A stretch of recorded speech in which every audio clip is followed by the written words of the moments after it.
वाले हैं संच प्रमुख ऐसे दायित्वों का आप निर्वहन कर रहे हैं। इस बैठक में आज आप सभी से कुछ महत्वपूर्ण विषयों पर चर्चा होगी।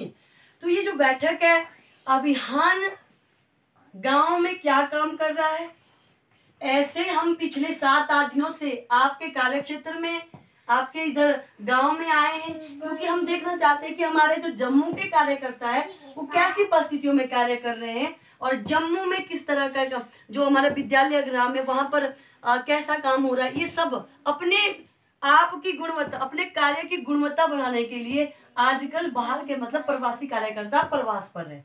ठीक है जी। तो ऐसा अब जो एकल अभियान है शिक्षा के क्षेत्र में पिछले 35 वर्षों से कार्य कर रहा है और शिक्षा के क्षेत्र में नंबर 1 ये संगठन है। आप सभी जैसे फोन चलाते हैं, सोशल मीडिया में आप सर्च करके एकल अभियान को देख सकते हैं।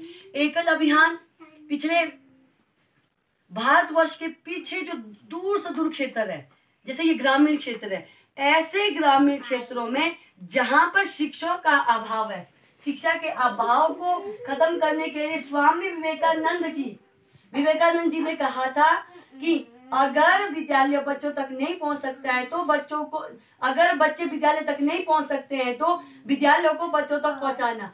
उस बात को प्रारूप मानकर अभियान ने एकल विद्यालय की संरचना की है।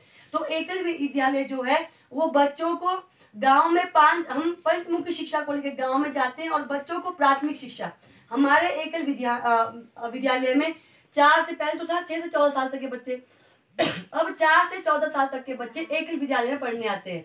हमारी जो आचार्य बहन पीछे बैठी है, आप सभी ने देखा होगा कि आपका जो बच्चे हैं सरकारी विद्यालय में भी पढ़ते हैं, पब्लिक स्कूल में भी पढ़ते होंगे। फिर लोगों का रहता है कि एकल अभियान आखिर करना क्या चाहता है। जो एकल अभियान है ये गांव में बच्चों को जो हमारी पुरातन संस्कृति, सभ्यता, संस्कार जो हमारे सनातन धर्म में जो भारतवर्ष में पिछले 50 वर्षों से पहले गुरुकुल में आचार्य द्वारा वेद मंत्रों के साथ बच्चों को दी जाती है, वही शिक्षा एकल अभियान आज ग्रामीण समाज में बच्चों को देना चाहता है। आप जब ये फोन के साथ खेलें, हाँ, जब एकल विद्यालय, जब बच्चे हमारे अभियान में आएंगे, हमारे विद्यालय में आएंगे, आप देखेंगे आपका बच्चा ओम का उच्चारण, गायत्री मंत्र, श्री हनुमान चालीसा, श्री राम स्तुति, सरस्वती वंदना, हमारे सनातन धर्म है कि सुबह सबसे पहले उठकर अपने हथेलियों के दर्शन करना।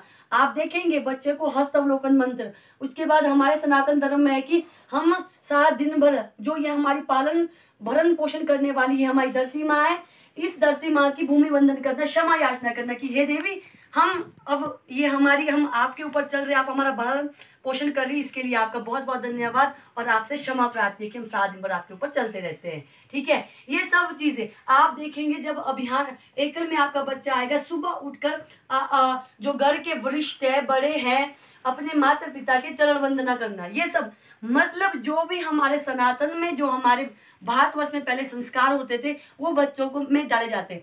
फिर ये है कि भाई बच्चों में ही क्यों, बच्चों में इसलिए क्योंकि जो ये बच्चे ही हमारे देश का भावी भविष्य है। क्योंकि ये जो बच्चे हैं यही बड़े होकर डॉक्टर बनेंगे, इंजीनियर बनेंगे, फोर्स में जाएंगे, वैज्ञानिक बनेंगे, किसान बनेंगे, ठीक है जी, देश को चलाने वाले बनेंगे, राजनीतिक क्षेत्र में आगे जाएंगे। बच्चों को अगर छोटेपन में ही संस्कार नहीं दिया जाएगा तो ये बड़े होकर बिखर जाते इधर उधर। अगर बच्चा छोटे में ही इसके अंदर संस्कार भरे जाएंगे तो जो हमारा देश का भविष्य है, बच्चा है, वो एक सशक्त भविष्य का हम निर्माण कर सकते हैं। ऐसा नहीं है कि अभियान सिर्फ बच्चों के लिए। आप जो बुजुर्ग, आप जानते होंगे आज से 30 वर्ष पहले भारतवर्ष, संपूर्ण भारतवर्ष की बात करूंगी, शिक्षा का अभाव था। ठीक है जी, तभी क्या है, बहुत सारे बुजुर्ग हमारे अभी पढ़े लिखे नहीं है। ठीक है जी, तो आप क्या कर सकते हैं, आप भी हमारी आचार्य बहन के पास आ सकते हैं और हस्ताक्षर, जरूरत थोड़ी ना कि हम अंगूठा छाप कहलाएं, आप भी अपने हस्ताक्षर करना सीख सकते हैं। आपसे भी निवेदन है, किसी को लगता है कि मैं अपने हस्ताक्षर करना सीखूं तो वो भी हमारे अभियान में आ सकता है।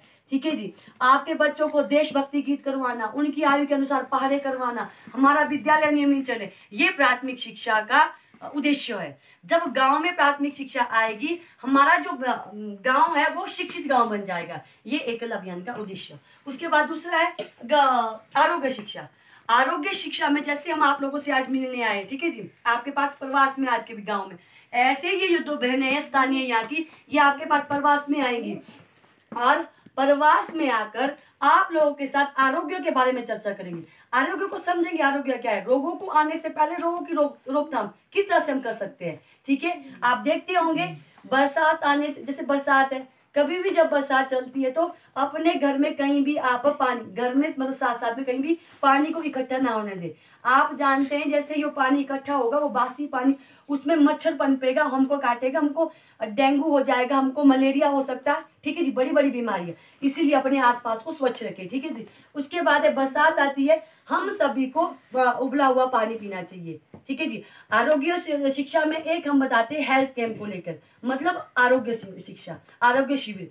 हम जब एकल अभियान हर 6 महीने के बाद, 6 महीने के अंतराल के बाद गांव में आरोग्य हेल्थ कैंप लगवाता है। उस हेल्थ कैंप में डॉक्टर्स आते हैं, मेडिसिन आती है और सभी जो ग्रामवासी होते हैं उनका निःशुल्क चेकअप करवाया जाता है और महिलाओं को उनके रोग संबंधी जानकारी दी जाती है, पुरुषों को उनके रोग संबंधी जानकारियां, ये सब हमारे हेल्थ कैंप में होता है, ठीक है जी।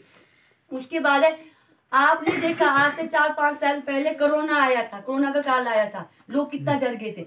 उस कोरोना काल में संपूर्ण विश्व ने माना है कि जो तुलसी का पौधा है वो सबके घर में होना अनिवार्य है। सनातन धर्म में तो सबके घर में होना चाहिए तुलसी का पौधा। आप देखेंगे तुलसी के पौधा, जब हमारे गले में खराश है, हमको बुखार है, तो उसके पानी को, उसकी पत्तियों को पानी में डालिए, बॉईल करके पीजिए, ठीक है जी। क्योंकि हम तो जो सनातन धर्म वाले, हम तो इसका पूजा भी करते हैं, ठीक है जी। तो आप जब उसको घर में रखेंगे, आपको जुखाम है तो आप उसका काढ़ा भी बना सकते हैं उसकी पत्तियों का, ठीक है जी। माँ तुलसी को सबके एकल अभियान निवेदन करता है कि सबके घर में तुलसी का पौधा जरूर हो। आप तुलसी के पौधे को रखिए और उस जब तुलसी का पौधा घर में होगा तो नेगेटिव एनर्जी जो है वो खत्म हो जाती है और पॉजिटिव एनर्जी का संचार घर में रहता है, ठीक है जी। और जो तुलसी का, जहाँ पे तुलसी का पौधा होता है वहां पे शुद्ध ऑक्सीजन मिलती है।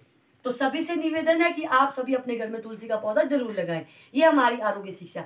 और साथ में निवेदन करते हैं कि आप सभी से अपने जीवन में योगा को अपनाना, योग को अपनाना, ठीक है। हम पहाड़ी क्षेत्र में रहते हैं, हम दिन भर खेतों में काम करते हैं, फिर भी लोगों का कहना है कि हम इतना हार्ड वर्क करते हैं, हम क्यों करें। नहीं, अपनी जो सांसों से संबंधित हमारी जो समस्या रहती है, बीमारी रहती है, आप सुबह 5 बजे उठकर 15 मिनट, ठीक है, आपके पास ज्यादा समय नहीं, 15 मिनट अपने आप को दीजिए। प्रत्येक माता बहनों और बुजुर्गों से मेरा निवेदन है, 15 मिनट का समय आप अपने आप को दीजिए।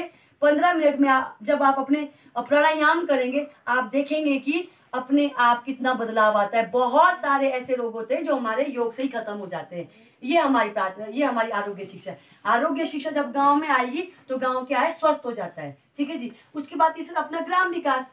ग्राम विकास में अपने गांव का चौमुखी विकास कैसे हो, मेरे गांव का विकास कैसे हो, इसके लिए आप सभी ने, जब आपकी वो ग्राम सभा होती है ना, वार्ड पंच और जो प्रधान बने होते हैं, आप सभी को अपने गांव की समस्या सबको जानना चाहिए। प्रत्येक घर से एक व्यक्ति को उस ग्राम सभा में जाना अनिवार्य करना चाहिए, क्योंकि मेरे गांव का विकास होगा वो किसी एक व्यक्ति का नहीं। जब ये सारे लोग आप जाएंगे तब जाके गांव का विकास होगा। वहां बताना चाहिए कि हमारे गांव में पक्के